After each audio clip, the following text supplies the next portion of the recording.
So you need that low level of randomness to adapt to a change in the environment. Too much, you don't get any self-organization. Too little, you're a machine and you can't change if the environment changes, and you die or break. All living things behave like this. Complexity is life at the edge of chaos, meaning life at the boundary between chaos and order. And one author, Roger Lewin, talks about it nicely. It's as though chaos and order tug at each other, and they never win. Neither one ever wins. But in that tugging arises complexity.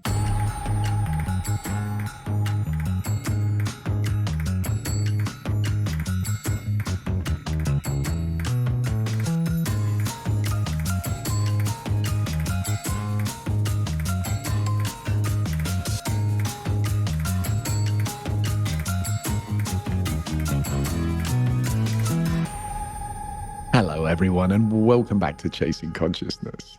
So today we have the extraordinary phenomenon of self-organization in complex systems to look into. We're going to be looking into the conditions for a system to be considered complex, how a certain amount of randomness in the system releases the creativity required to permit that adaptability, and how the feedback loop within that adaptability leads to a self-correcting organizational principle that keeps the system's order and randomness in balance as it evolves. We're going to be seeing how that self-organization is operative at almost every level of scale in the universe and in life. And we're going to be trying to get our heads around what that means for the nature of reality and consciousness. So who better to discuss this with than the stem cell biologist and diagnostic pathologist, Niels Theise. Niels is a professor of pathology at the NYU Grossman School of Medicine and a pioneer of adult stem cell plasticity research. In 2018, the news of his discovery of the interstitial, a vast communication network throughout the human body, went viral and was featured in the New York Times and the Scientific American, among others. Theise is a long-term student of Zen meditation and Kabbalah, and his studies of complexity theory, summarized in his new book, Notes on Complexity, have led to interdisciplinary collaborations in fields as diverse as integrative medicine, consciousness studies, and the science-spirituality interface. So since speaking with biologist Michael Levin on cellular cognition and cognitive scientist John Vervaeke on collective intelligence in the last series, I've been keen to speak to Niels about stem cell plasticity and self-organizing systems, as their elegant sophistication just begs so many questions about the nature of reality and consciousness. So without further ado, let's go.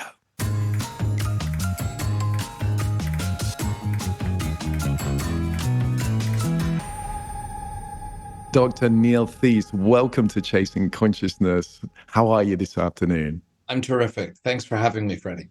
Well, it's a great, great pleasure. Now, Niels, I love to get started just asking my guests about their first deep reflections about the world, the universe, when they were young and innocent, before they became professional thinkers and scientists, usually sort of between 8 and 13 years old. What thoughts can you remember from that time that stand out looking back and thinking where you've come to in your thinking over the years? I think it goes back further for me. What I recollect is being in our backyard. Grew up in Hartford, Connecticut, which is New England. My birthday was in May. I'm a Gemini. And so spring meant my birthday was on the way. And watching the world come alive after winter. Dandelions, liked those. Mushrooms, they scared me.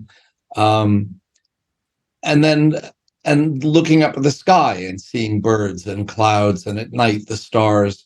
We used to see more stars there than we do now, for sure.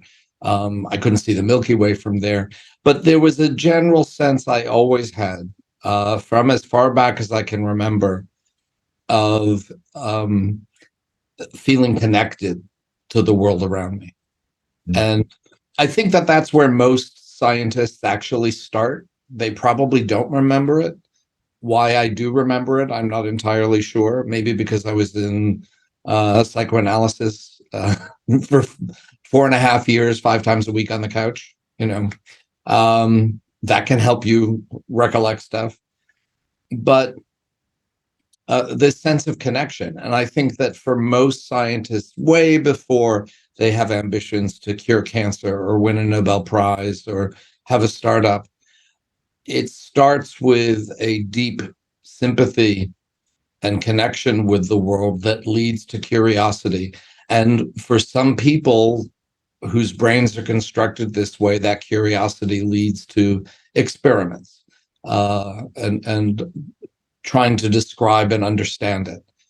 Other people, it leads to artistic expression. Some people, it leads directly to spiritual expression. For some people, it just withers on the vine and they lose it. I'm not sure everybody has that growing up, but I'm pretty sure that scientists do. Mm.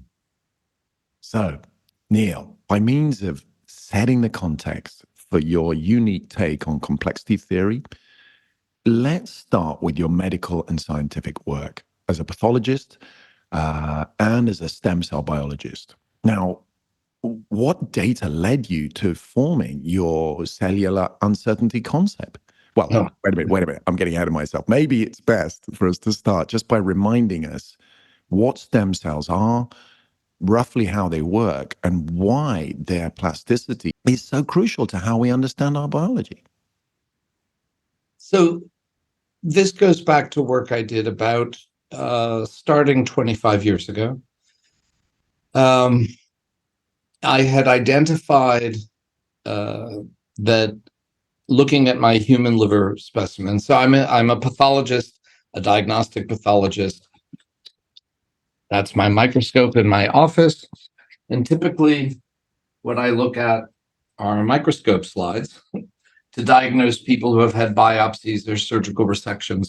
So I'm looking at human tissues under the microscope all the time. I can spend hours a day looking at human tissues under the microscope. And I think we'll come back to how that, to some extent, contributed to whatever's unique about what I've been coming to with the complexity theory stuff. But before that, even, most scientists who are interested in biology, they're looking at experimental organisms.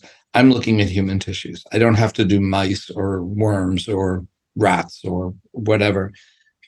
And I noticed some things that hadn't been noticed before with some special stains that we use clinically, just applying them to the tissues the way we normally do. But there are a few cells over here that I wasn't expecting to see stained, and no one had paid particular attention to them. This was in post-transplant liver biopsies. So someone had gotten a liver transplant and then gotten biopsies after. And trying to make sense out of what those cells were led me to redefine a very, very, very tiny, seemingly insignificant structure in human liver anatomy. It's called the Canals of Hering, after this German anatomist, not the fish, two R's, who in 1857 figured out that stuff you put into the blood can come out the bile, draining the liver. And so there must be a connection there. And he drew diagrams of what he expected the connection to look like microscopically. And basically, he said this little channel or canal should go from here to here. It was tiny. So tiny that my teachers told me you never see it in a tissue section, really. The cells I was looking at weren't here. They were over here. And maybe because my father was German and my mother was British, I could get really kind of obsessive compulsive about things, and I couldn't make sense of what these cells were. So I did serial sections down through the tissue, as we say, made slides without missing any tissue going down, and saw that these little sprinklings of cells lined up with each other. And so I kept going. Where do they go if they're lining up, if they're forming this chain? Where they go is where the Canal of Hering was supposed to go. And it turned out that the Canal of Hering had gotten the functionality right. This was the connection that led things taken out of the blood to get through the liver cells, through the bile ducts, into the bile, into your digestive tract. But instead of being this big, it was that big. We're talking 1/10 of a millimeter. So really tiny. But then I thought, well, I have anatomy that no one has seen before. what happens when there's injury, when there's disease. And it turns out that new liver cells, new hepatocytes sprout from these when there's disease. And so doing that research led me to a paper, December 1999. It was my first cover of Hepatology, which at the time was the big liver journal, where my group basically proved that human livers had stem cells. And before that, it had been an argument. Before that, people generally agreed that skin had stem cells, the lining of the GI tract had stem cells, and the blood had stem cells in the bone marrow. But the brain didn't have stem cells, hearts didn't, lungs didn't, liver didn't. And now it's a commonplace. Everything has stem cells. But that came from 25 years ago. And in my case, my contribution in that particular realm was the liver has stem cells. Then my boss sent me off to do some basic science research, which I had never really done before. I'd been to medical school, but I never trained as a research scientist. So I went off to Yale from New York, and was there during the week and came home on weekends, and wound up working with a woman named Diane Krause, who was an expert in bone marrow stem cells. And I said to her, this notion that the Canal of Hering is the source of stem cells for the liver makes sense, except for one experiment that it can't explain. And the only way I could think of to explain that experiment was that maybe cells were coming from outside the liver. There was another source of stem cells outside the liver, and a likely place to look would be the bone marrow. So I approached her about trying to do some experiments. It took us about 3 to 4 months to prove that that was happening in mice. It's not supposed to happen. Dogma at that time says cells from one organ do not become cells of another organ ever, and they certainly don't travel through the body to do so. We were amongst the first of a handful of people who were showing this. And 4 months later, when we found the proof, we thought it was going to be this very exciting moment of scientific discovery, and there'd be a lot of whooping and jumping around and screaming. And because we knew what we were looking for on one single slide after we had stained it a particular way to look at where a cell had come from. And I looked at it and I said, I think I found one. And I showed it to her. She looked at it. She said, I think so too. Let me find another. We looked. I showed it to her. Well, I guess it worked. I said, yeah. And we turned off the light and closed the door and went home for the weekend. We just, I tried to go to the gym. I couldn't focus. I tried to go see a movie. I couldn't bear to even wait online. I got a box of cereal and a carton of milk and went and sat on the floor of my bedsit in New Haven, just contemplating that I'd just seen a bit of nature that no one had ever seen before and shouldn't happen. And it wasn't exciting. It was it was literally awesome.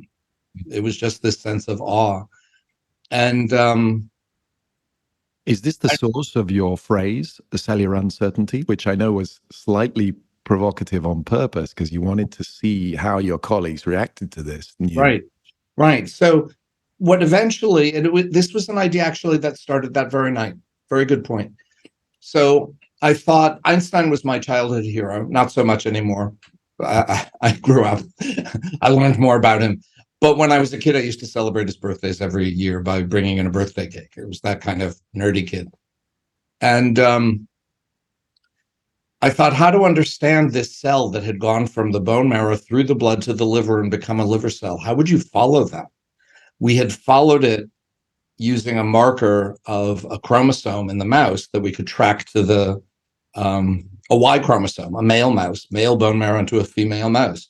So any liver cell that had a Y chromosome was male, had to have come from the transplanted bone marrow. So we watched the Y chromosome travel. We watched a molecular piece of a cell travel. And in the process, so there's the famous story of Einstein starting to uncover relativity by imagining what it would be like to ride along with a beam of light. And I thought, what would it be like to ride along on this cell and go from here to there. And what it was like was to see the cell strip itself of everything that made it what it was, except in this case, that Y chromosome, and then enter the liver and restructure itself in some fashion. What happened to the old cell? Where did the new cell come from? What about the intermediates between there? What do we call a cell? We think of cells as things that are solid and defined and definitive. When we talk about Western medicine and Western biology, what we mean by that phrase is those phrases is that when we looked under the microscope and saw that bodies, that tissues were made of cells, we said that, living things are constructed from cells, and every cell comes from a pre-existing other cell. Cells are reifiable objects. We even talk about them as building blocks, as bricks. We even play games with them as though they are these kinds of things. And yet in my mind's eye, I saw that a cell is not that at all. It's endlessly mutable. The reason I mention it, Neil, is because I spoke with Michael Levin at Tufts about the bioelectricity stuff, and the enormous implications of his work are still sinking in for me. For all of us. Wow. And it's just particularly this question about the fact that just by copying the bioelectric field, any cell in that embryo is able to generate really, really complicated structures like eyes. That has enormous implications. What about the implications of this discovery for you? What did it uproot and overturn in your understanding of biology? You're getting to it saying we tend to see the world as building blocks, the cells as building blocks. But this is different, isn't it? This is an extremely flexible, modifiable, totally plastic material. These are intelligent materials, as Michael calls them. Well, and so this became the field I was now a part of, cell plasticity, adult stem cell plasticity, because initially we were talking about stem cells specifically. People would do experiments that would contradict other people's experiments, and then they would argue for a really long time. No, mine, no, mine, no, mine, no, mine. And I started to think, I trust both of your scientific capabilities here. What's another way to see this? And having this idea of the the plasticity of a cell in every moment, I thought to myself, well, maybe it's the experiment itself that's choosing the outcome for the cell. You study it this way, you're going to say, yes, that bone marrow cell can become a liver cell or a heart cell or a lung cell or a brain cell or any other cell, which is the position we were ultimately taking. Or you do the experiment this way and you don't see it. Oh, isn't this kind of like physics and the double slit experiment? Depending on how you design the experiment, you get a very different outcome. So I started to look into, so when Heisenberg first proposed the uncertainty principle, which relates to the double slit, et cetera, but that every attempt to observe a cell, observe a subatomic particle at the quantum level will change some other aspect of that particle. So how you examine it is integral with what kind of data you can get, what kind of measurements you can make. Is this kind of like that? Heisenberg initially said that this may be a limitation of our technology, that you can't both figure out fully, securely, the momentum of, let's say, an electron and its location in space or its direction. The more you specify one, the other one becomes fuzzier, and there's a relationship between that. So at first I thought, well, maybe if we had a perfect MRI machine, we could tell everything about a cell at a particular moment, and then we would know what the cell was. There would be no uncertainty at all. And so when I first proposed the idea of cellular uncertainty, I proposed it like he did, that it's a caution, with the caution that maybe this is a limitation of our technology. But the more I dug into this, is there anything that doesn't change a cell's behavior? And it turns out there's a vast amount of literature that's very clear about this that no one had pulled together in quite the way I did. And since then, Michael Levin has done his work, and even more so. No, there's no way to interact with any living thing at any level of scale. But right now, I was talking about cells. You cannot interact with a cell and not change the nature of the cell. So now, when I would be very strict to say, do bone marrow cells travel to the liver to become liver cells? I think that they do under some circumstances. But if to prove it, I have to do an experiment, how do I know that the experiment didn't condition it to make that possible? The experimenter effect. Yeah. Absolutely. And so that's what cellular uncertainty is. It initially sort of using Heisenberg as an analogy. But then eventually I learned, and this is in part where complexity theory comes in to give me a formal way of stating this, that there's no way around, is that no, every living thing is so exquisitely sensitive that, and is in fact entangled, very much like we talk about entanglement at the quantum level. Living things are entangled with each other in such a way that any interaction, there's no way to define a boundary between the subject and the object of an experiment with a biological system, or merely being a biological system. And more, we're seeing the relations between things becoming the way in which you can define them, rather than them in and of themselves, that nothing exists independently of its relations. And that's coming into play now in new interpretations of quantum mechanics as and new interpretations of biology. Absolutely. It's great to see that coming into biology as well. Now we've got a bit of context into your study of the nature of life scientifically and medically. By means of introducing the complexity theory stuff, can you tell the wonderful story of your meeting with British artist Jane Prophet, the creator of this virtual life program, TechnoSphere, and how that project was put together completely outside of science, and how it just connected with your work on complexity theory? What was it in your encounters with Jane that just clicked with everything you've been trying to work out in the lab with the stem cells? Right. I love telling this story. So thank you for asking.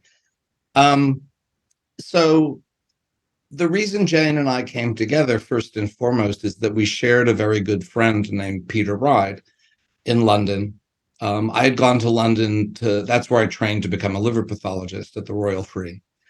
And then went back to New York. And I stayed friends with Peter. I met him there. He was then a curator at something called the Photographers Gallery, but he went on to University of Westminster, where he became interested in curating scientists speaking with artists, just to see how people from different disciplines talk to each other. Meanwhile, he had become friends with Jane, knowing her through the art world, and he knew me because we just became friends when I was in London. And he wanted us to meet, but we were never in town at the same time. So he plotted to get a grant from the Wellcome Trust that would pay us to travel to visit each other. And the grant was to record how a scientist and an artist would talk to each other and learn each other's languages. And maybe out of that interdisciplinary communication, new creativity would arise.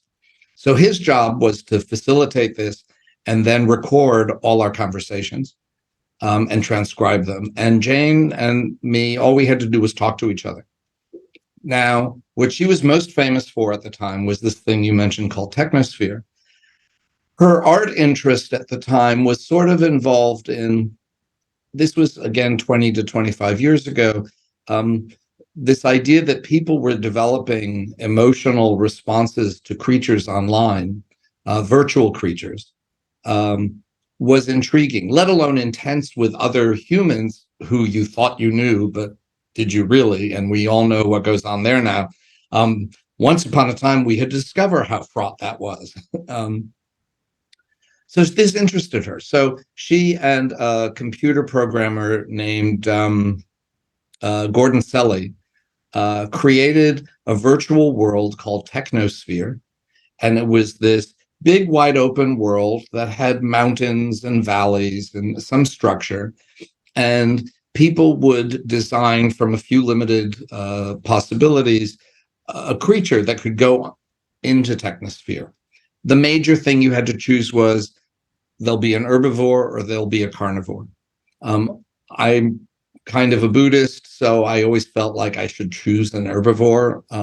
None of mine survived very long. But the creatures would go into TechnoSphere and they would behave as Gordon had programmed them, and they would send postcards back by email to tell you what they were doing. And so, I'd send out Squiggy 1 was my first herbivore, and I'd get a postcard. Oh, I'm grazing. Oh, I'd get another one. Oh, I outran a cannibal. A third one, didn't outrun the cannibal. This is your last message. I was sad, so I had to make Squiggy 2. I had several Squiggies. None of them survived long. People started creating animals and putting them into TechnoSphere. And when the numbers of animals in TechnoSphere started getting into the hundreds and thousands, they started behaving in ways that Gordon had not programmed. So the herbivores started forming herds. He had not programmed the form herds. They just spontaneously started forming herds. They noticed in the programming that every once in a while, the population would become completely stable instead of going up and down as herbivores and carnivores. There was mating and births, but there was also predation and death.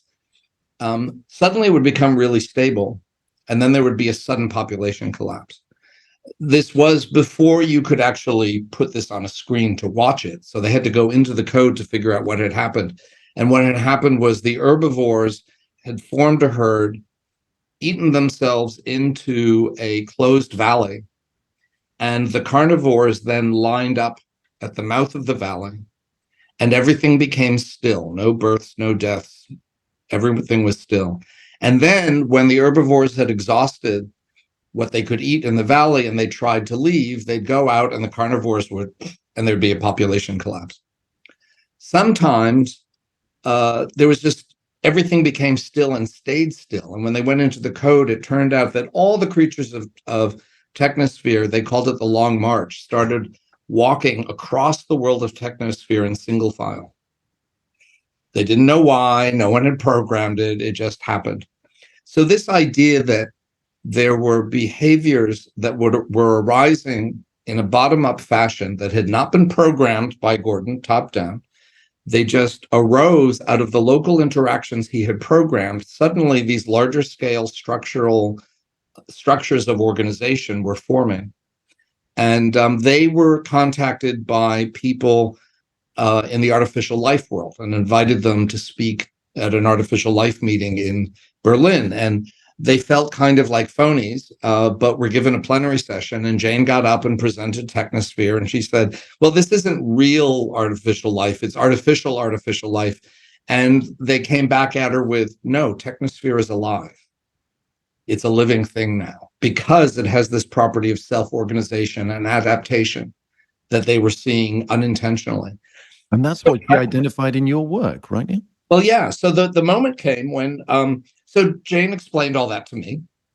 And I thought, that's cool. I didn't see how it applied to what I was doing. We talked about many things when we got together. But then I said to her, well, cells are moving around the body, stem cells, and they're going to here and going to there. And where they go and how they go there, they're responding to local cues, in which case they then integrate in tissues and the tissues will repair themselves or whatever. And she says, that sounds like the same thing. And that sounds like it's a complex system. And I said, what's a complex system? And she started telling me about complexity theory and said, well, let me explain using ant colonies. Your cells are behaving like ants in an ant colony. And that's how I started to learn about complexity theory. That's in part why I always use ants as a way of explaining complexity. That's exactly what I'm about to ask you to do. Yeah. So the right amount of randomness in a large ordered system leaves space for the creativity and the adaptability required to improve and change it over time, slowly correcting, self-organizing. And so this is the perfect backdrop to introduce complexity theory itself. the subject of your new book, Notes on Complexity, a Scientific Theory of Connection, Consciousness, and Being. There it is. This one. For those of you on YouTube, you can see that. And if you'd rather have it in Chinese, that just came out. Oh, it looks cool with the Chinese characters. Yeah, it does. So let's start with the nuts and bolts deal. Can you start by explaining the rules and requirements for a system to be considered complex? Yeah. For example, you need that minimum quantity of elements in the system, that it's the negative feedback loops that allow for the adaptation and the self-correction. I mean, I'm particularly interested in ant colonies. So please feel free to use it. I think it's such a good example. Sure. Well, and who isn't? When I've been talking before I wrote the book, I've been speaking about these things since I met Jane. So that's over 20 years ago. And when I start talking about ants, everybody in every audience lights up a little, because who as a kid didn't look at ants or play with them? Sometimes they torture them, but it's familiar to all of us because ants are everywhere. And it's just surprising to me how much affection people have for them. So everyone smiles. So organized. They're just so organized. They're so adorable. What are they doing, these little guys? And most of them are guys. And they're not running the show, which is a good thing. So here's the deal. So first off, you mentioned the low level of randomness. We can start at any sort of point. So when we're talking about things self-organizing into larger scale structures, if ants are like little machines and there's no randomness in the system, then every time they get a sugar cube appears, and then they carry it off, and so it's disappeared. What are they going to do if there's no randomness in the system once the sugar cube disappears? They're just sort of stuck. They can't figure out another way to self-organize to go find another sugar cube. On the other hand, if there's so much randomness in a system, you don't get any self-organization at all. The ants are just running all over the place. They're not communicating with each other. So in order to create a colony, and the structures of a colony, let's say a food line, you have a food line going from a sugar cube over here over to the colony. And the ants, how they build that food line is through pheromone signals, scent signals that they lay down for each other that vary over time. And so every ant coming across that food line hits it and goes, oh, there's food this way. They go and get the food, and then they know to turn around and look for the other signal that tells them, oh, the colony's this way. When they when they deliver the food to the colony, they turn around and go, where's the food? And they follow that scent trail. And so you build a line. But the thing is, when you look closely at the line, there's always a few ants that are following the line. I like to call them divergent ants, 3 or 4%. And it turns out these are the ants, the low-level randomness in the system, that while these ants are busy creating the food line to get the sugar cube to the colony, they're too busy to find another food source. It's these random ants that are going to randomly bump into another sugar cube or something out there and start another food line. And so, or if you put your foot in the middle of a food line, you see very quickly the ants form a new route around your foot. Well, scientists have figured out, modeled this behavior, and it's not the ants in the food line that reestablished the quick, most efficient way around your foot, or hand in this case. It's the divergent ants that established that line. So you need that low level of randomness to adapt to a change in the environment.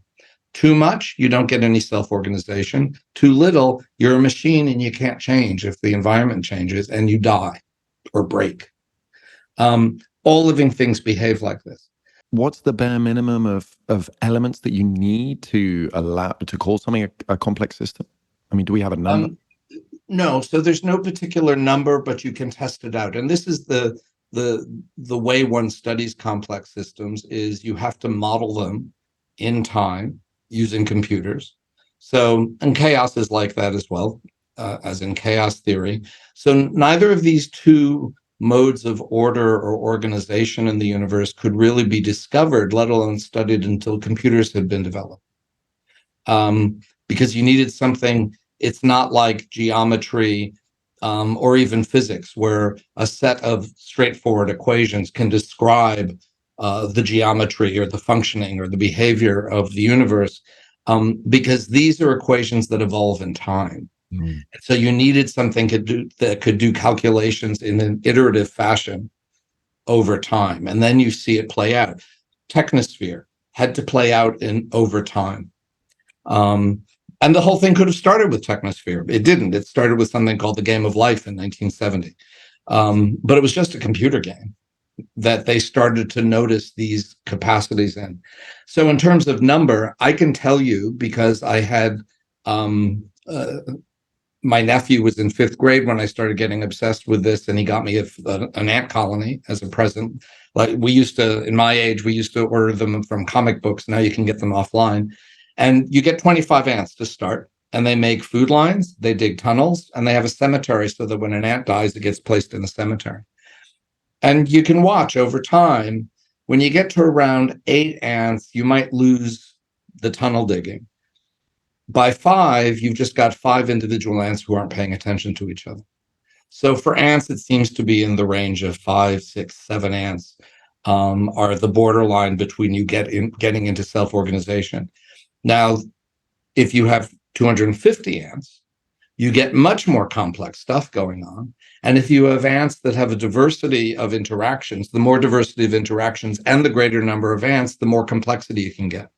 2,500 ants, still more complex. In human terms, a village is not a city, is not a megalopolis, because it turns out that human behaviors can be modeled in exactly the same way as ant behaviors. And did I put the Kyoto example in the book? I can't remember. A lot of stuff got cut out in trying to make it short.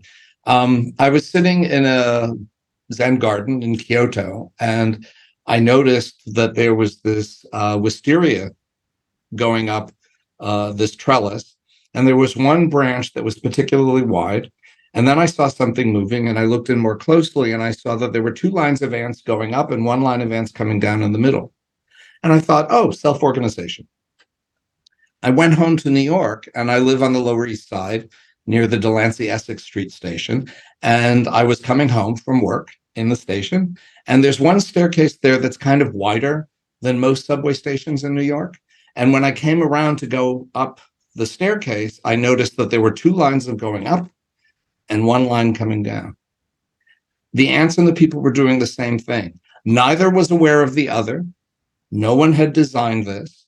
It simply arose as an organized structure from the bottom-up interactions of people walking and ants walking.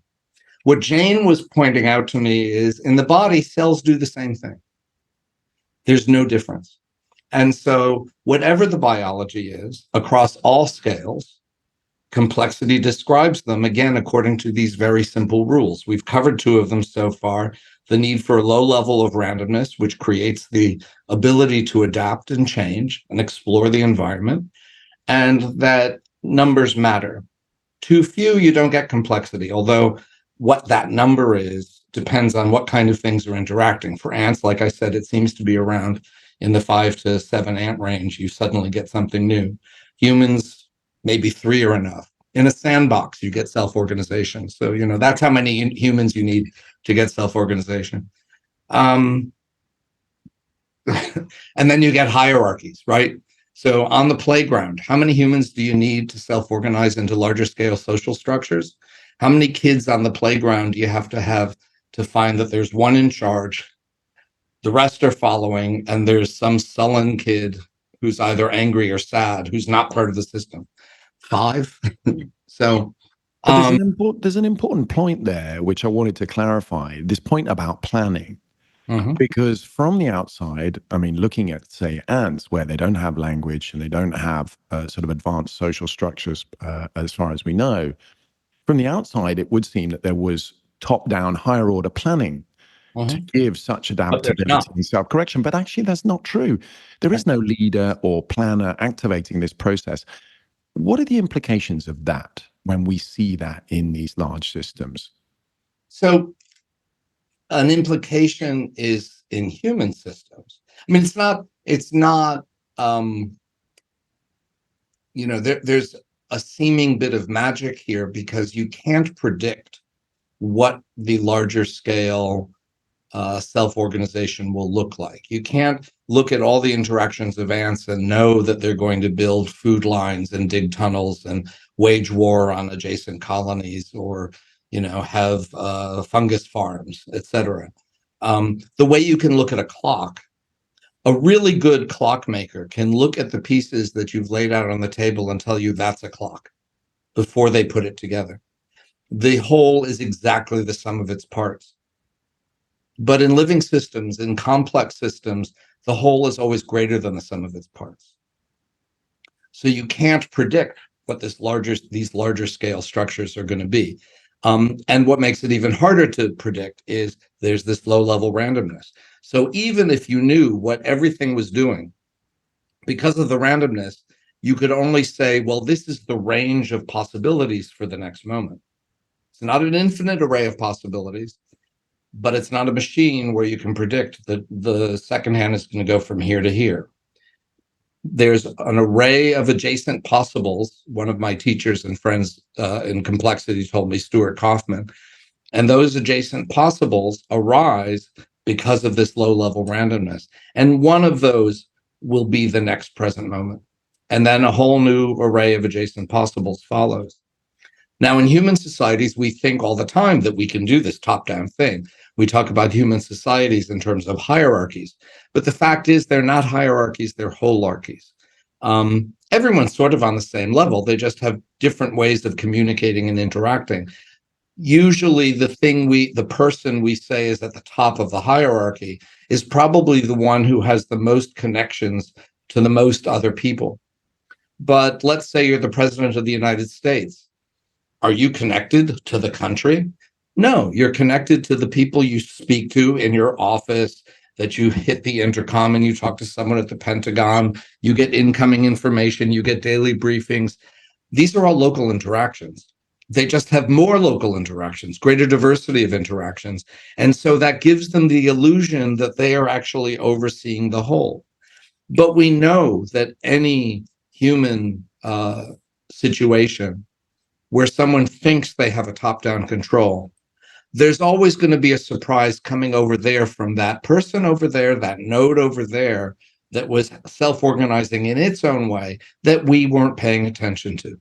But that's what I want to clarify, Neil, because I just want to really hit self-organization on the head. So I'm going to ask for a couple more examples in a minute, but I want to tell you why, because we have this tendency to give agency to this and say, oh, look, that's an intelligent system. That's a collective consciousness. That's a collective intelligence, or what have you. But it sounds like the implications of self-organization are that it is just inherently self-organizing. Right.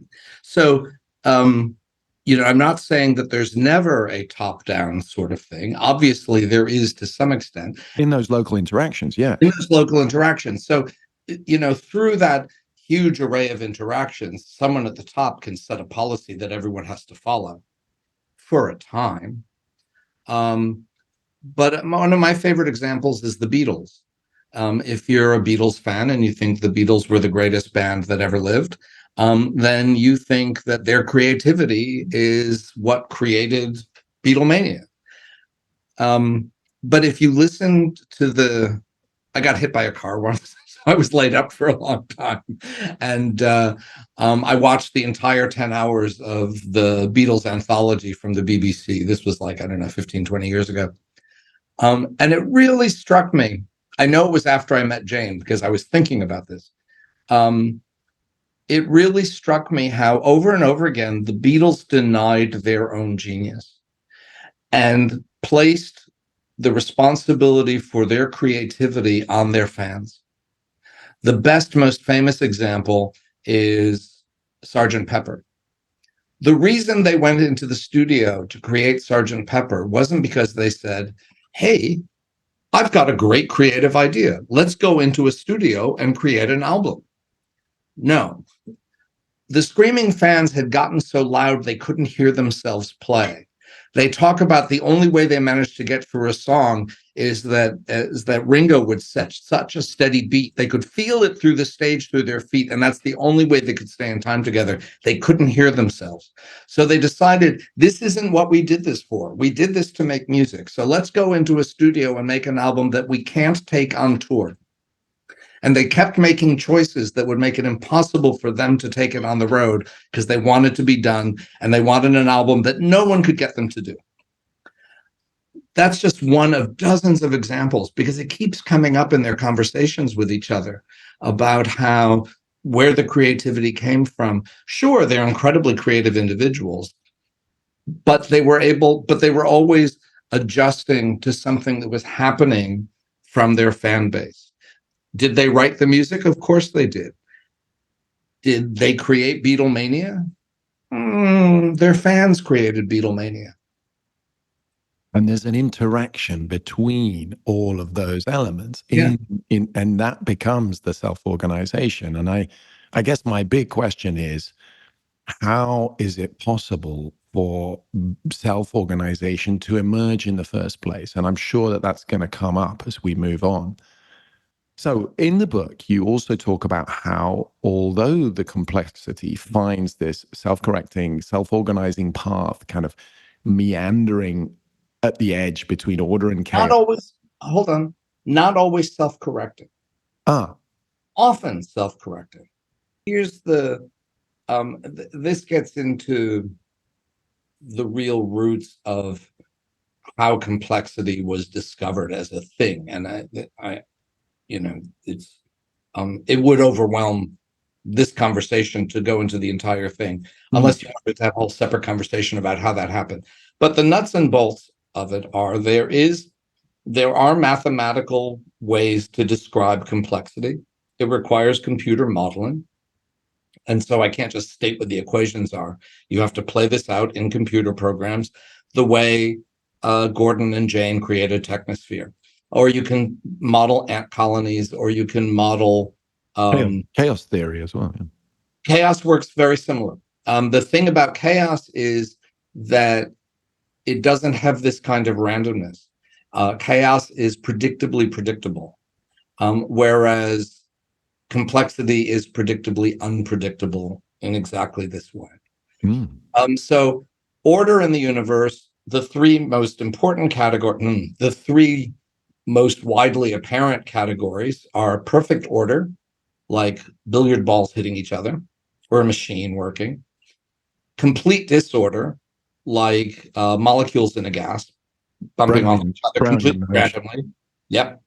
And then the third realm of order, chaos, chaotic systems governed by fractal geometries. And it turns out, and this is what would be a much larger conversation, it turns out that complexity was identified as arising at the boundary between perfect order and fractal chaos. And as you move across that mathematically, computationally, suddenly you get, if you're talking information theory, information-rich systems. This is where living systems arise. Now, you'd think that you could, any complex system you could sum up mathematically as a single point in that realm at the edge of chaos. In fact, that's the classic phrase. Complexity is life at the edge of chaos, meaning life at the boundary between chaos and order. And one author, Roger Lewin, talks about it nicely. It's as though chaos and order tug at each other, and they never win. Neither one ever wins. But in that tugging arises complexity. But that's what I meant by self-corrective. Why did you? We're getting there. Because I assume that's what it meant. Right. So you might think you could mathematically plot any system as a point in the system, but because of that limited randomness, it's in fact always moving around in that zone. And given enough time, inevitably, it will wander out of that zone and die, either partially or entirely, a mass extinction event.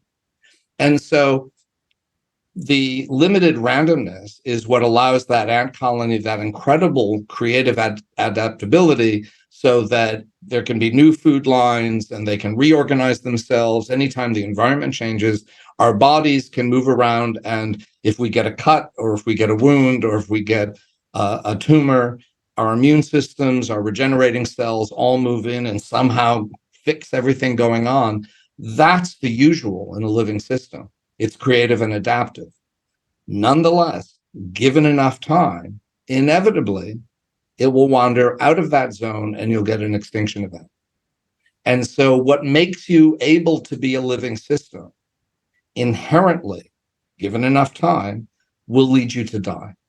You can't separate life and death. There's no such thing as eternal life. There's no such thing as a fountain of youth.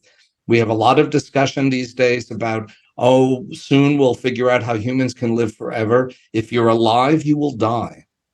You may be able to extend the time till the mass extinction event. We've done very well at that for the last century, but there are limits.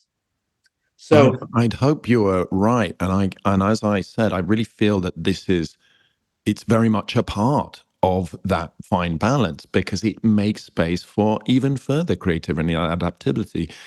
Okay, but quickly, Neil, I really wanted to get you to correct me properly there. You said self-correcting, no. Did you mean in general or just at those limits where we get really, really random? Just at those limits. So usually for living systems, you do get creative adaptation.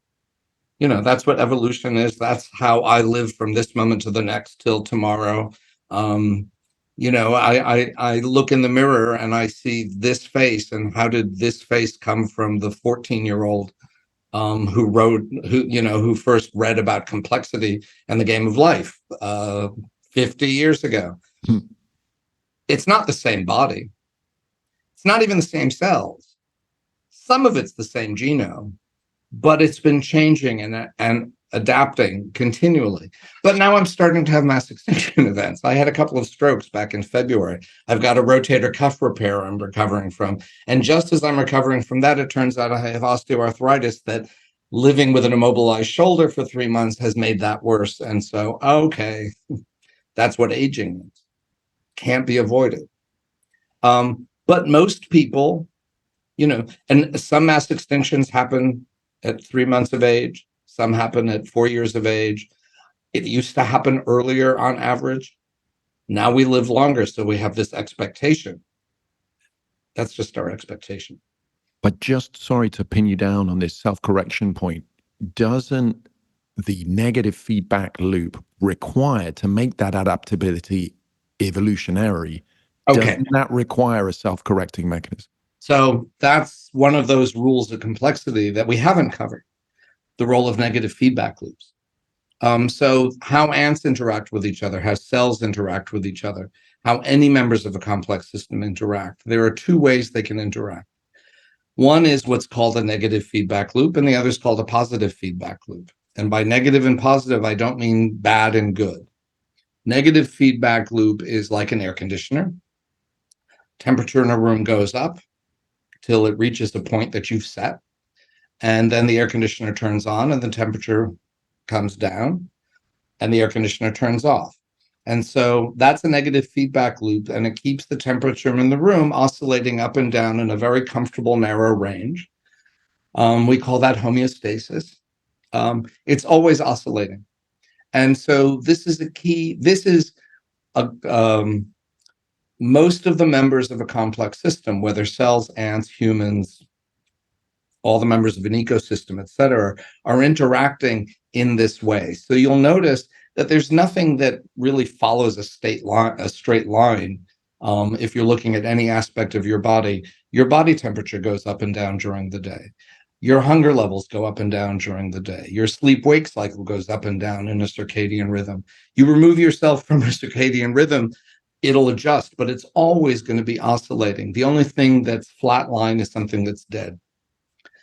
But then there are positive feedback loops. So let's say you have a heater in a room, and the higher the temperature in the room goes, the more the heater cranks up. So the room gets hotter and hotter and hotter. Well, eventually it's going to run out of fuel and just stop. It'll melt down, whatever, it comes to an end. So you get a behavior that's traceable, but it's not self-sustaining and oscillating. It's energy expending and ends in collapse. In a living system, you can have positive feedback loops. Think of what happens when you have a fever. You have an infection, you get a fever, your temperature goes up and up and up. That revs up your immune system metabolically, so it's better able to fight off the infection. You get rid of the infection, the temperature doesn't keep going. Negative feedback loops come in to bring the temperature back down into the self-maintaining, oscillating range. So complex systems cultivate homeostasis. They cultivate being stable. Now, so can we associate the self-correction side of this with order and the non-self-correcting part with the randomness? I wouldn't say with order, I would say with adaptation.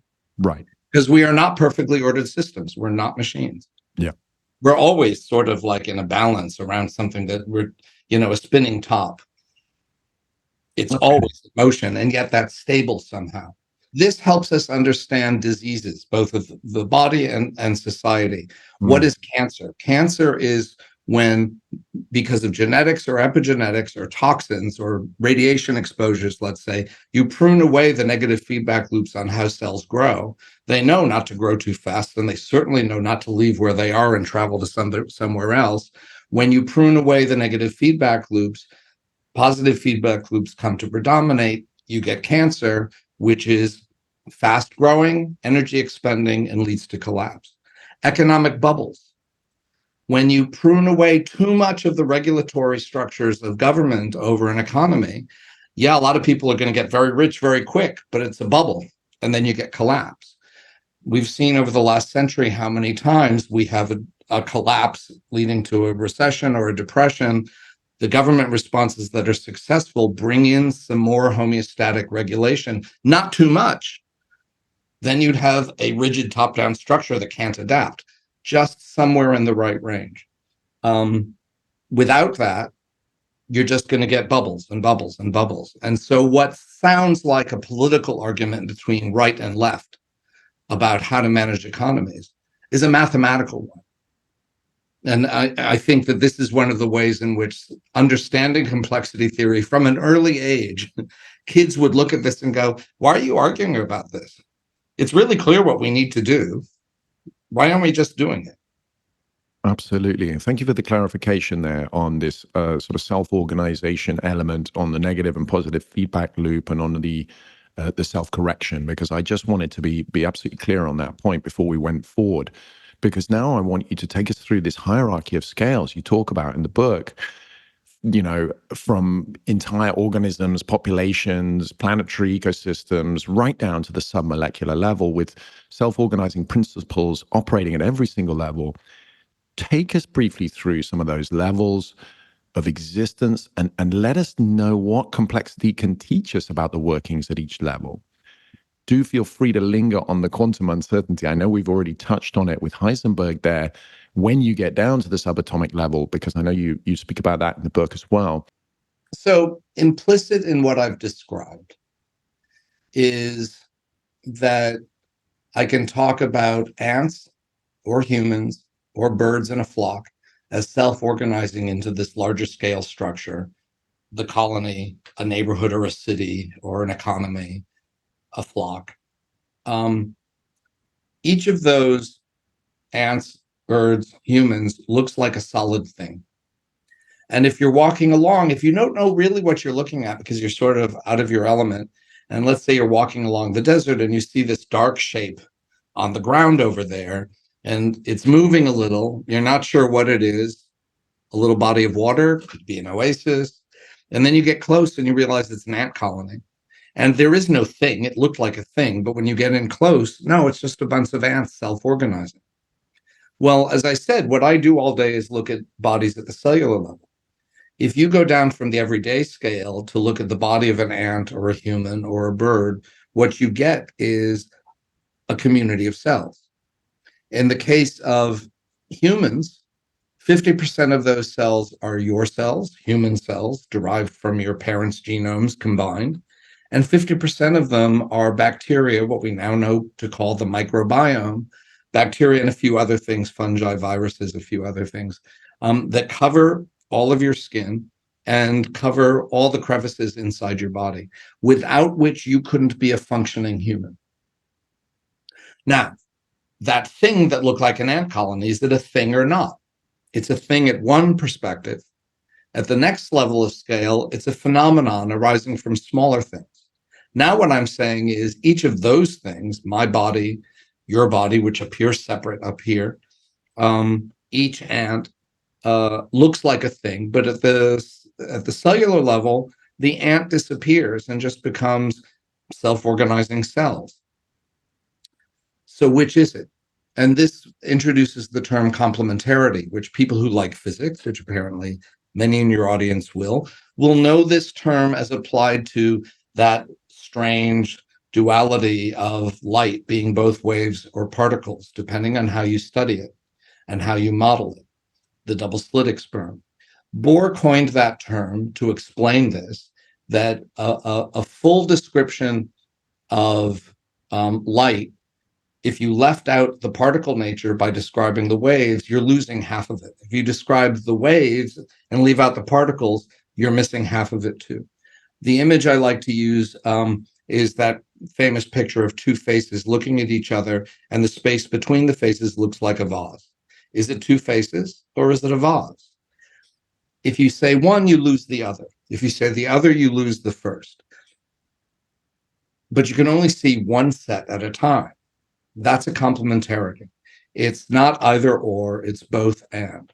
So is an ant body a thing? Are our bodies things? Or are they phenomena arising from smaller things? Both are true equally. It's a complementarity. And Bohr wrote extensively on complementarity. He used the yin-yang symbol as a symbol for complementarity. And it meant so much to him as the core of his idea of how the world is structured and arises and functions, that he put it on his tombstone. So for Bohr, this was central. And he talked about complementarity existing at all levels of scale.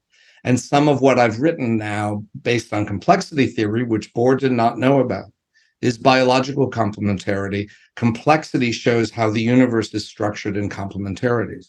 So we've gone from the social level of a colony to the ant. The ant disappears and becomes cells.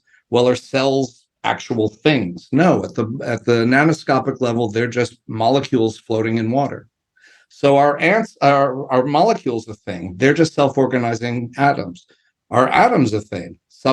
Or self-organizing subatomic particles, down to maybe some smaller subatomic particles, down to what? It's not an endless regress, turtles all the way down infinitely. Terry Pratchett, Pache.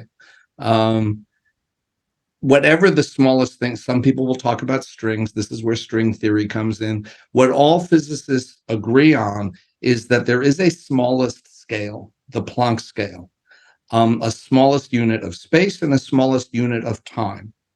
And nothing can be smaller. When you get to that level, the things aren't made of smaller things. They simply come in and out of existence out of what's called the quantum foam. Wheeler came up with that term. It turns out the vacuum is not empty. Space-time isn't empty. It's an energy-rich field. This comes out of fundamental principles of quantum physics. And E equals mc squared, thank you, Einstein. That energy periodically is going to erupt into mass-containing objects, usually matter-antimatter pairings that immediately hit each other upon their creation and subside. So it's this quantum foam, this seething sort of field. Every once in a while, they don't self-annihilate. And the ones that don't self-annihilate can interact with others to self-organize into larger scale things like subatomic particles, atoms, molecules, the entire universe. So the entire universe is a single self-organizing system described by complexity theory. The only thing that differs in levels of scale is the nature of the quench disorder. So in quantum physics, the quench disorder are the rules of quantum physics. Quench disorder, quick aside. I'm sorry, the low-level randomness. Right, that optimum level varies. Optimum level. So in chemistry, it's all about Pauli exclusion principle of the electron shells. In human systems, well, it's really complex up here. So what defines, that we're working on that. That's what's harder. The more complex it is, the more complicated it is. There's another corollary to all of this that's really, really important, and I think essential to briefly go into. At this level of scale, I'm bounded by my skin, you're bounded by your skin, and we're separate objects. At the cellular level, where are our boundaries? Well, we're shedding cells into the environment all the time. The dust of our rooms is actually our body shedding itself. So from human cell point of view, you are as large as the spaces you inhabit. But now that we know about the microbiome, we know that the microbiome, without which we cannot be functionally living humans. If you have a person without a microbiome, you have a dead person. Our biology, our anatomy, our physiology all derives from interactions between the human cells and our microbiome. And every time I touch something, I leave some of my microbiome on it. And if I give it to someone else, they get some of my microbiome, and I might get some of theirs back. Every time you shake hands, touch a doorknob, touch a mouse, everything we come in contact with. So now we know that if you have several people living in a home and some cats and dogs, within a short time, there is one single living microbiome evenly distributed over all the people that think of themselves, and cats and dogs that think of themselves as separate. But it's one larger living system.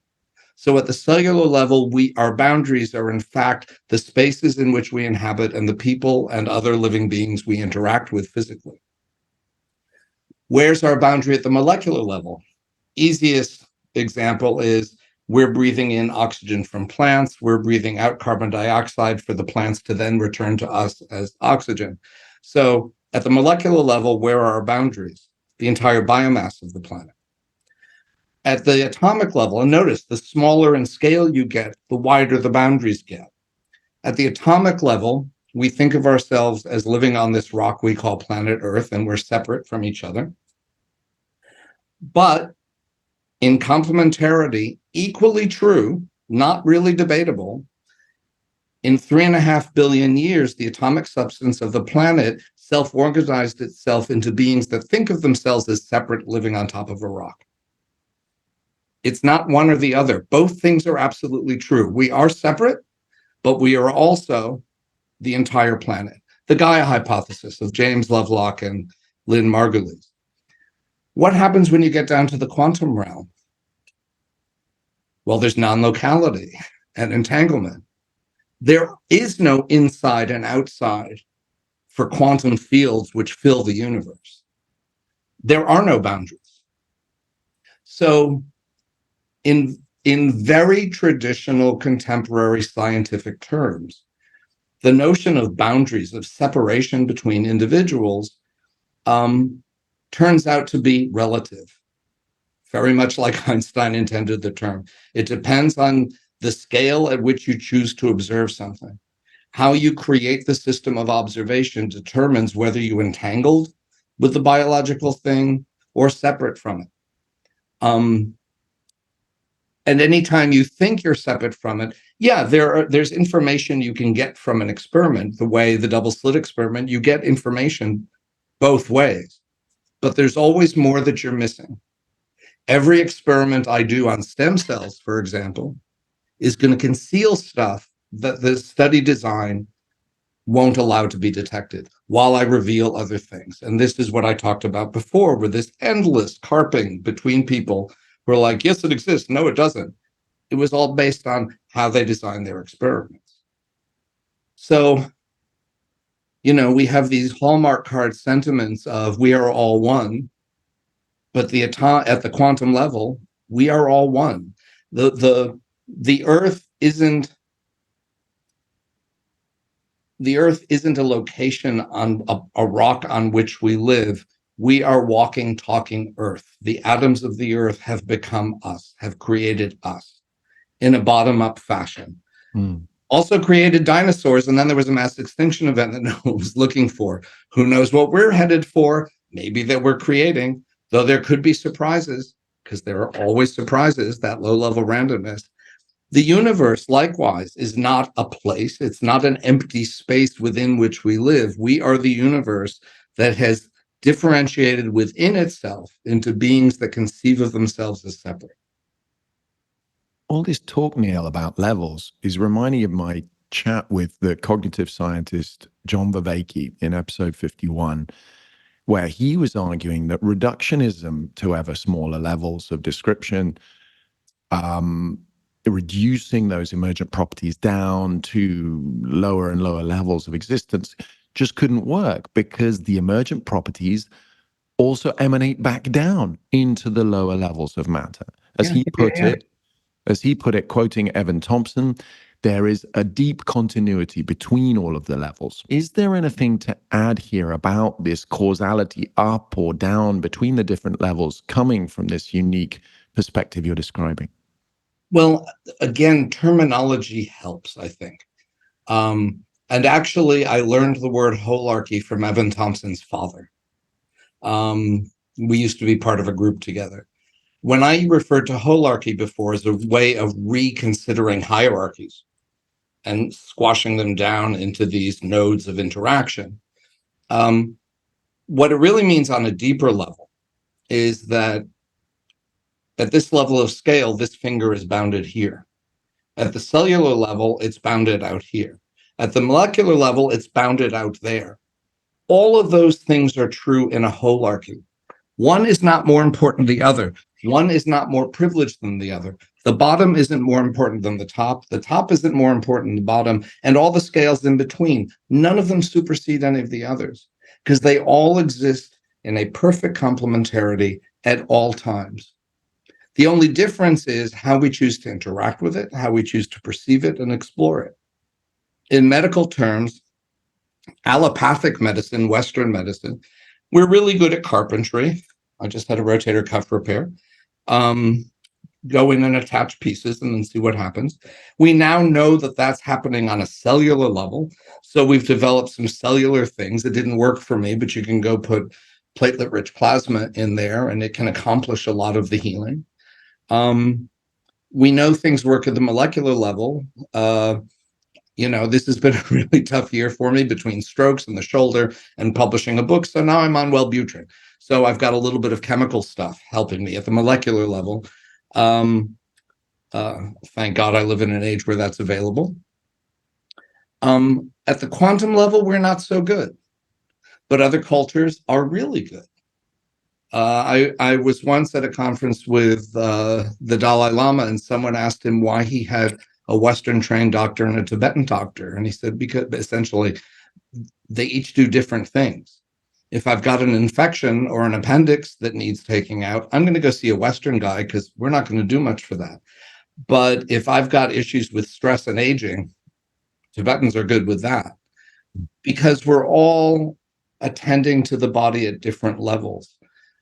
It's hard to conceive, if you try to diagram this, you wind up with something like a nested, a Russian doll situation, right? When you look at diagrams of Chinese and Tibetan medicine, and they'll talk about the coarse body, the subtle body, the energy body, or the other way around. What are they talking about? To me, there's no anatomic correlates to that. So growing up as a Western doctor, I'm like, I don't know what they're talking about. Then I presented this to them at that conference with His Holiness, and there were a lot of Tibetan doctors there, and they were like, that's what we're talking about. It's not bodies within each other. They're not anatomic bodies, although we can define the anatomy and organization. The interstitium is a new version of that at the molecular level. They're bodies that we discover as we choose to interact with the body at certain levels of scale. And of course, anything you do at any single level disperses over the entire thing. Not even disperses, because that makes it sound like a wave spreading. It's instantaneous, because it's a Wholarchy.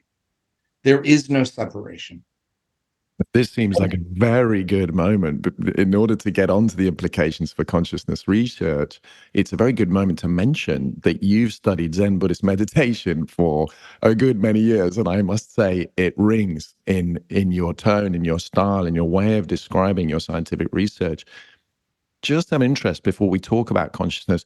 What conclusions from your complexity and stem cell biology research had you actually already encountered directly in your meditation practice? No.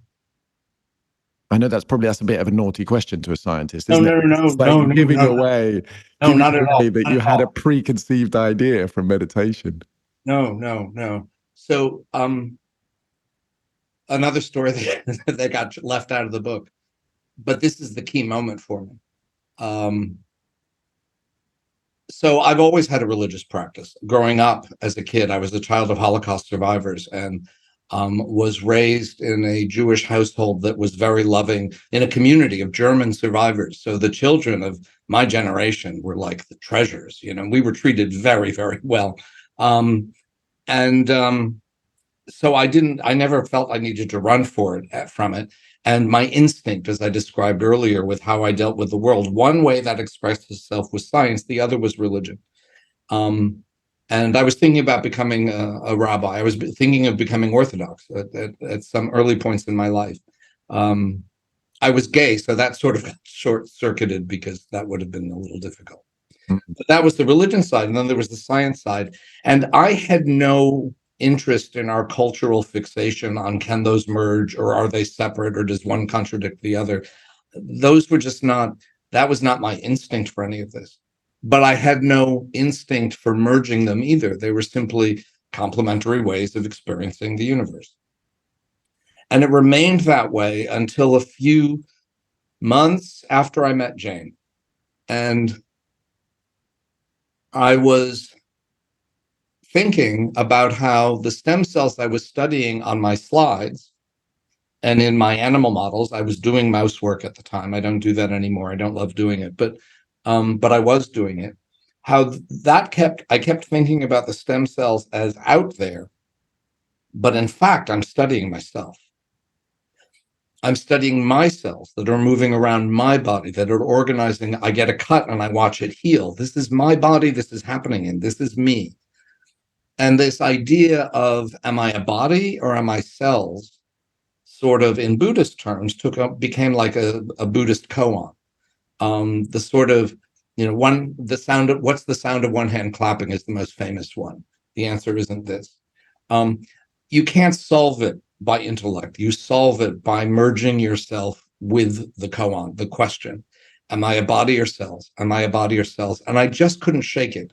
I didn't set this up to myself as a problem. It just arose out of me. And I was walking down the street in New York and the light changed. I know the corner had happened. And I stopped and I'm thinking, am I a body or cells? Am I a body or cells? And then the light changed and people stepped off and I couldn't move because my leg had turned into a colony of cells. And then I got it and started walking again, but there was no mistaking that moment.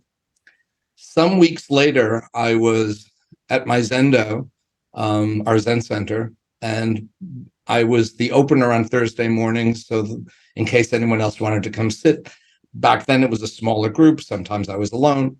That morning I was alone. And I lit the incense on the altar and I took my seat on the cushion at the other end. And I was supposed to be doing my Zen practice, which at the time was following my breath, just focusing my mind on my breath. But I couldn't shake. Body or cells, body or cells. And at one point, for some reason, I looked up and saw the smoke rising from the incense stick. Body or cells, stick or smoke, it's the same thing. Both are true. Neither is the whole picture. And suddenly I had an experience of the Buddhist concept of the emptiness of inherent existence. There is no thing that is a reifiable thing, a definite thing in the universe. Just as I already described, bodies are not things, cells are not things, molecules are not things, all the way down to the quantum foam. I hadn't gotten there yet. I was at the cellular level. But what I knew instantaneously, what I experienced, is there's no such thing as a thing. I'm just a phenomenon. The world is just a phenomenon.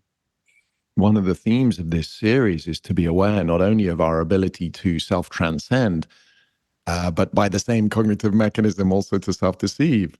Again, inspired by John Vervaeke. And in your book, you give a little warning about the importance of considering first-person experience or anecdotal evidence, something which both you and I agree really needs to be included as data, if only, beared in mind as anecdotal. And you say, quote, a practitioner of science and meditation should always be vigilant to maintain a skeptical eye, even when their meditative experiences are exceptionally vivid or even life-altering. But it's the only path to walk if we're serious about what we're doing. If for me, spiritual practice is to see the world as it is without delusion. And it turns out, the spiritual side and the scientific side, it's the same thing. And they're both trying to experience the same universe. What happened in that moment were two things followed on that. The first was in Zen practice, when we have an experience of enlightenment or anything like that, you don't sit and walk around and tell people about it. You take it to your teacher in a very formalized interview process called Dokusan, where you and the teacher are alone in the room. It is not a casual conversation, and it certainly isn't therapy, or shouldn't be. And I went in there and I presented my experience to her to see whether, was I right? Is this what they mean by emptiness of inherent existence? And she said, yes. And I said, that's it? And she said, well, it's simple, but no one ever said it was going to be easy. So through that method, and she had developed her insights in Buddhist practice from her through this process to her teacher, through his teacher, theoretically, if we believed all the myths, all the way back to the Buddha.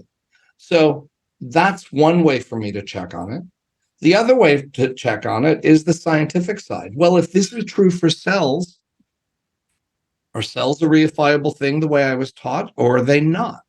What could they be coming from? Molecules. I can go from molecules to the quantum foam like that. It took me a few years to work my way through all this, because it's always easier retrospectively.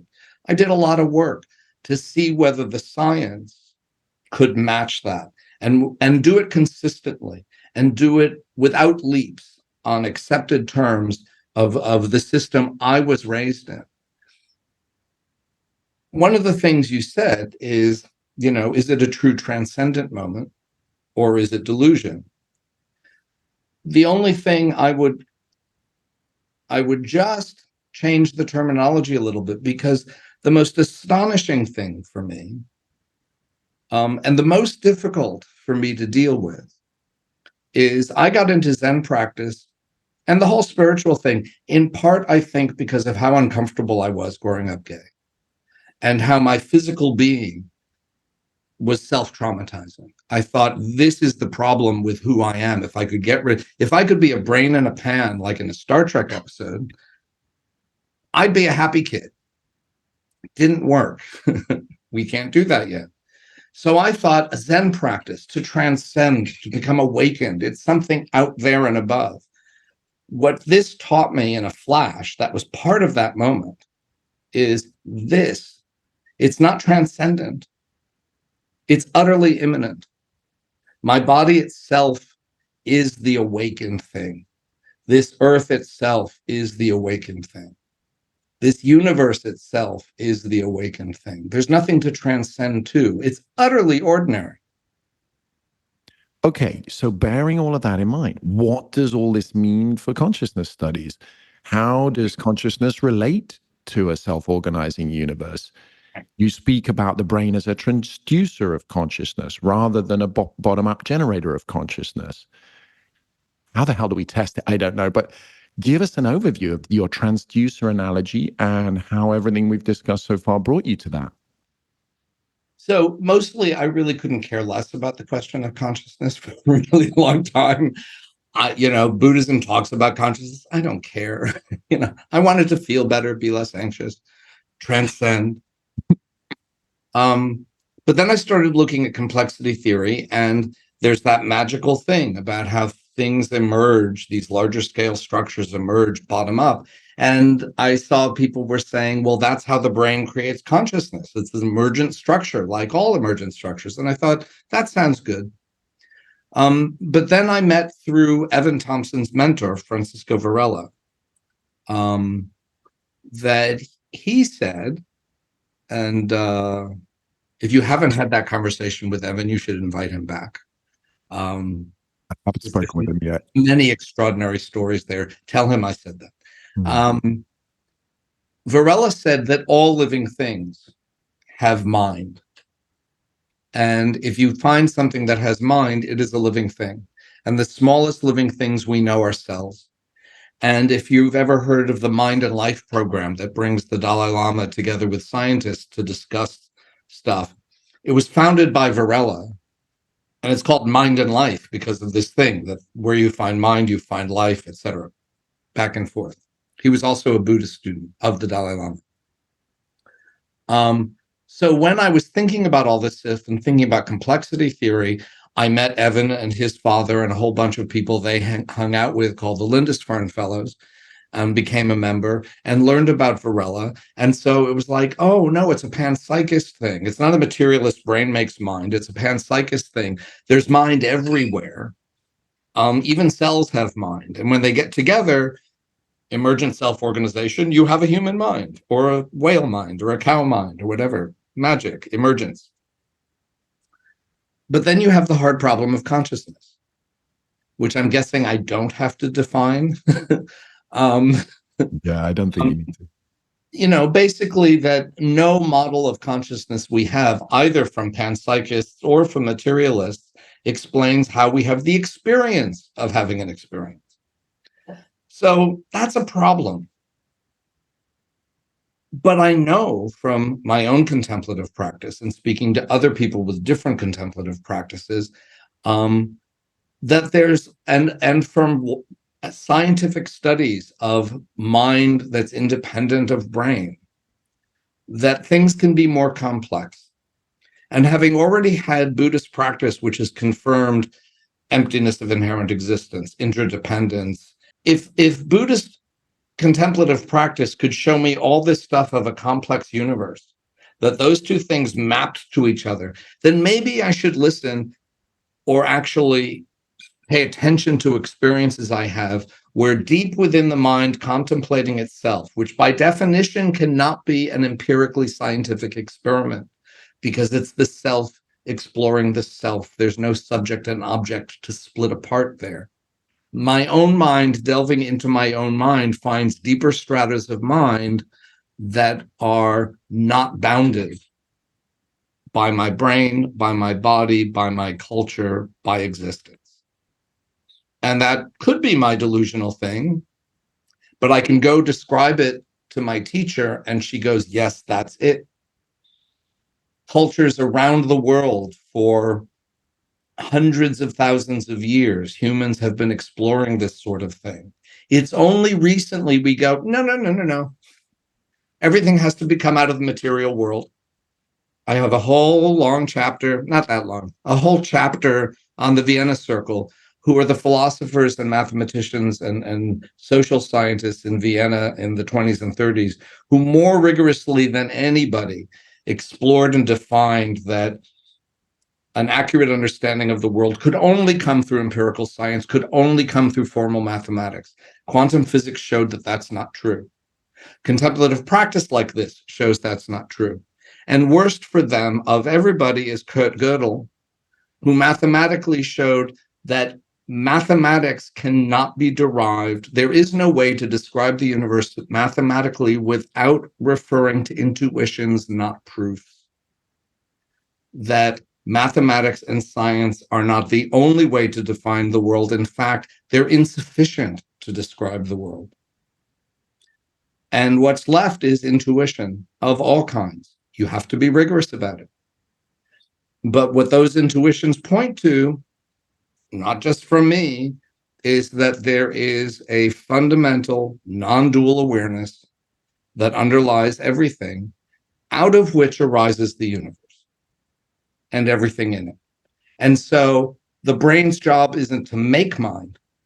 The brain's job is to tap into that fundamental awareness and turn it into a useful consciousness. And partly, I think what Don Hoffman is describing is the mechanisms of the transduction into either a human mind or a bee mind, a rock mind, I don't know. Could be.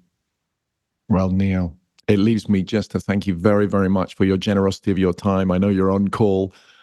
Thank goodness That's why I nobody. keep looking at my phone right now, because Thank goodness nobody needed their pathology looked at during our precious time together. Thank you so much. Listeners, do go off and get Niels Bohr's notes on complexity. And I wish you all the very, very best for the future of your career, Neil. And for you, Freddie, thank you so much. And for your search.